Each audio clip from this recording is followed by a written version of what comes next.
presented by SS Films Motihari.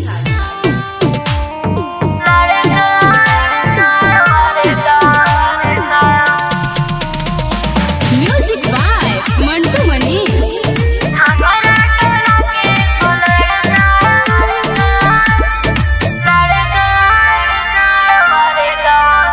कई दिन से हमरा पीछे पड़ल भाई सखी, कबो मारे सिटी कबो दुपट्टा खींचे। अरे सखी कई दिन से सखी हमरा पड़ल बाऊ पीछे, कबो मारेला सिटी कबो दुपट्टा खींचे।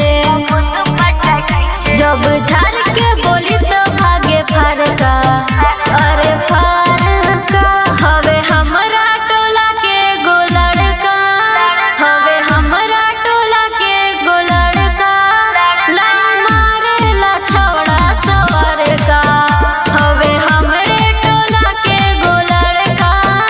लाइन मारेला छौड़ा सवर का। Saurabh digital recording studio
Motihari.